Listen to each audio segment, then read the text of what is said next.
we need to make sure that the blood clots that form, that these blood clots get broken down. Now, a good example of how a blood clot can be deadly, heart attack. What happens when someone has a heart attack? Blood clots that goes to the heart.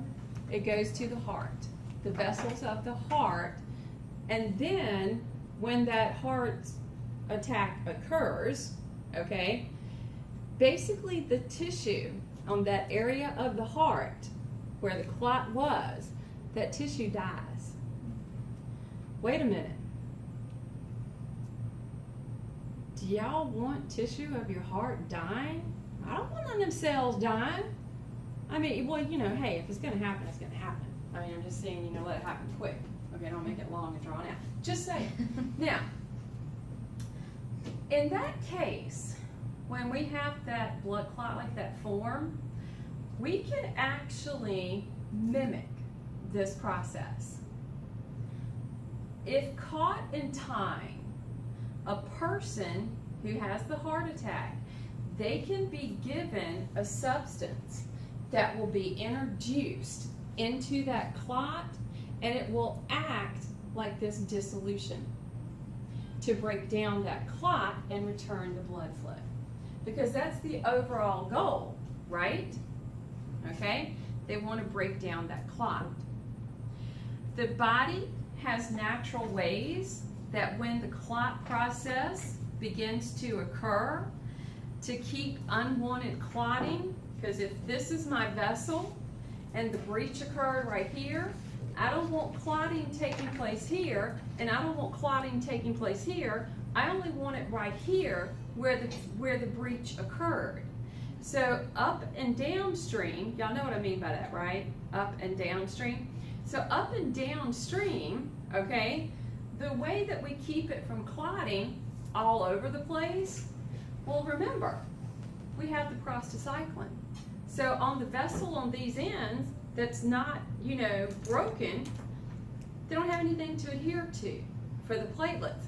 Then, by the time the chemicals that at this point are released from the platelet, the further up and downstream, those chemicals get, you know, very dilute. They're not as strong. And we also have the ability for natural anticoagulants. Y'all remember the heparin from the vasos, okay? We also have from the liver something called antithrombin.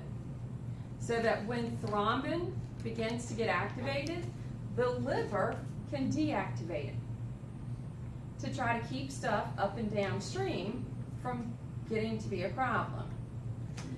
Now, we do have clotting disorders that are major issues in the health field. Any type of deficiency in any of those clotting factors can lead to an issue with clot formation. Hemophilia is the one that's the sex-linked. It's very, well, I wouldn't say very common, but it's more well-known, okay? There is hemophilia A, hemophilia B, where a certain factor is missing for each one. One is usually more severe than the other. And then there's hemophilia C. That one is not sex-related. It's on an autochromosome. I don't remember how common that one is. Hemophilia A is the most common. We can have a thrombus. When a clot forms, a clot is termed a thrombus. Usually, they're very, like people, like for example, if you're going to be on a long flight, have you ever heard them talk about, you know, oh, make sure you know you move your legs around and you get up and you walk around or whatever, you know, go bug everybody, okay? It's so that you can keep the blood flowing, all right? Because in activity, okay, if you're very inactive, you're going to probably develop clots in the legs more easily than someone who's more active. Now, if a clot breaks free and begins to travel, we have an embolism now. And a pulmonary embolism, if we get to the lungs, that's not good. Not good at all. We can have an embolus, meaning that clot has broken free and it's traveling. It can travel anywhere and block blood vessels. It can travel to the brain. It can travel to the heart, okay? It can travel anywhere. So if it's in place, it's a thrombus. If it's traveling, an embolus. When a clot blocks the blood supply, this is termed an infarction. Now, that's tissue death. Wherever that clot lands and blocks the blood flow, tissues around it are going to die. Doesn't just have to be the heart. There are other places in the body that can have an infarction. It's just that myocardial infarction, which is the term for a heart attack, is one of the more common. And then strokes have quite a few deaths due to these clots.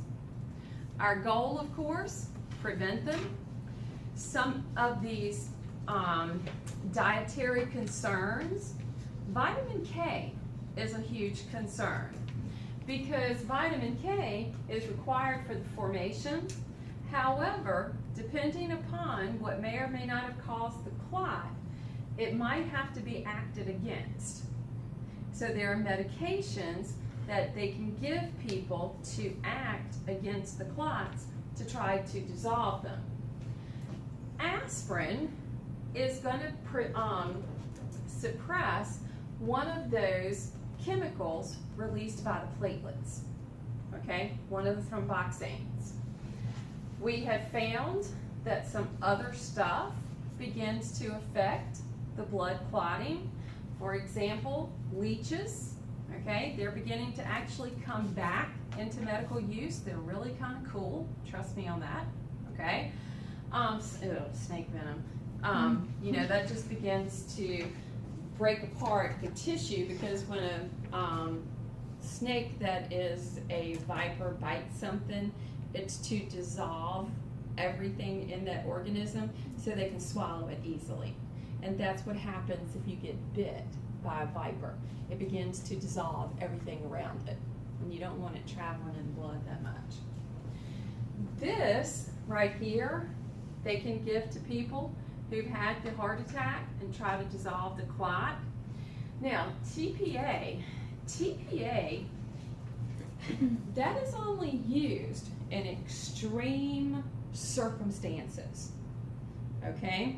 Doctors will turn to TPA as their last resort because the problem is if they have a heart attack or if they usually are a pulmonary embolism, this is usually the two situations where you're going to hear the doctors say, get the TPA ready now. And when he says get it ready now, it's because it takes a few minutes for it to actually get created. The pharmacist has to come into the room, the pharmacist has to have the medicines, the pharmacist has to put them together. There's a certain sequence that has to go through. And once they begin administering that TPA to the person for that clot, they run the risk of internal bleeding and the person can die.